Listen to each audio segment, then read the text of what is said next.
This is Mission Control Houston.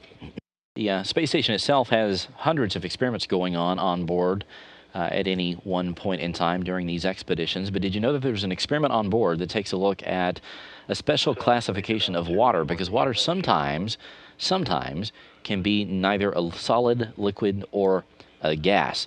Here to explain this way better than I can is Michael Hicks, who's from NASA's Glenn Research Center. He is the principal investigator for what's called the Supercritical Water Mixture experiment.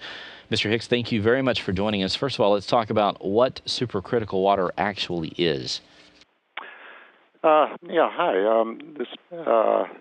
Let me just first start with maybe somewhat of an unsatisfying answer, but simple, in that supercritical water is simply water that's taking past its critical point. And for water, the critical point is 374 degrees Celsius, or 705 degrees Fahrenheit. And its pressure is 218 atmosphere, which would be a little over 3,000 psi absolute. So that's supercritical water when it's taking past its critical point. And probably to give you a little more insight into the experiment itself, it might be good if I created a visual.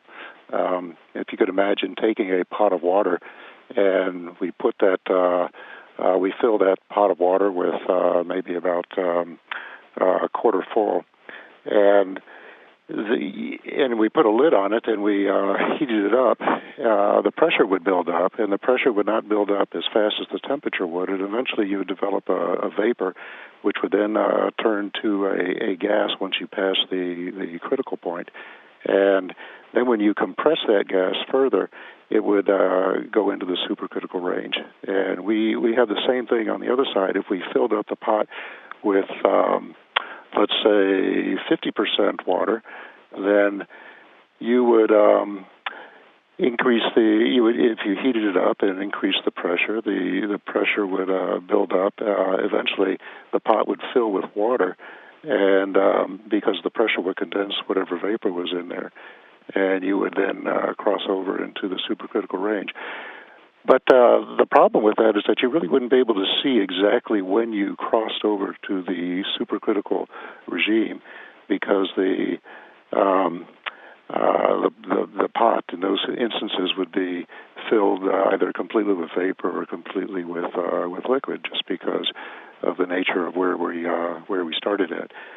But with our experiment, what we try to do is we try to maintain the vapor in the presence of liquid throughout the heat-up period.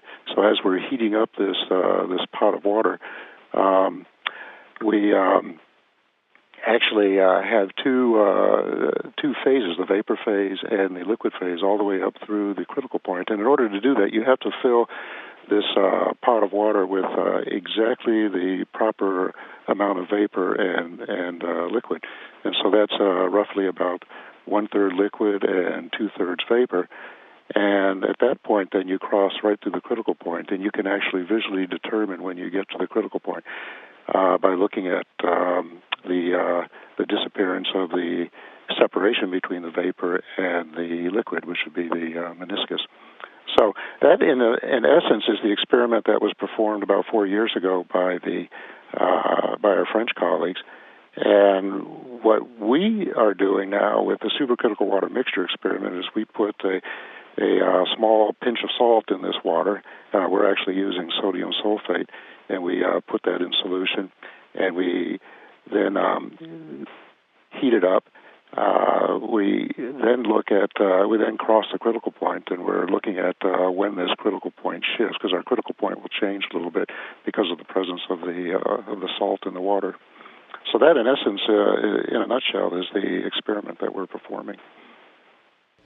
Okay, let's talk about real-world applications for this. The way I understand it is that there's actually some cities and some Navy ships that are kind of using the supercritical water to sort of clean waste and things like that. Talk about real-world examples of what this does for people on Earth.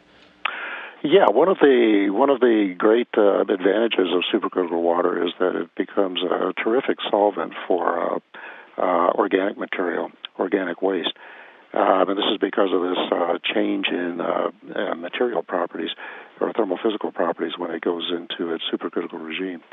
And so there's a facility that's in Orlando, Florida, that was just put online not too long ago. The city of Orlando uses supercritical water oxidation technology to basically convert all their waste to either they essentially burn their waste in a supercritical water reactor, and the byproducts are then carbon dioxide and water.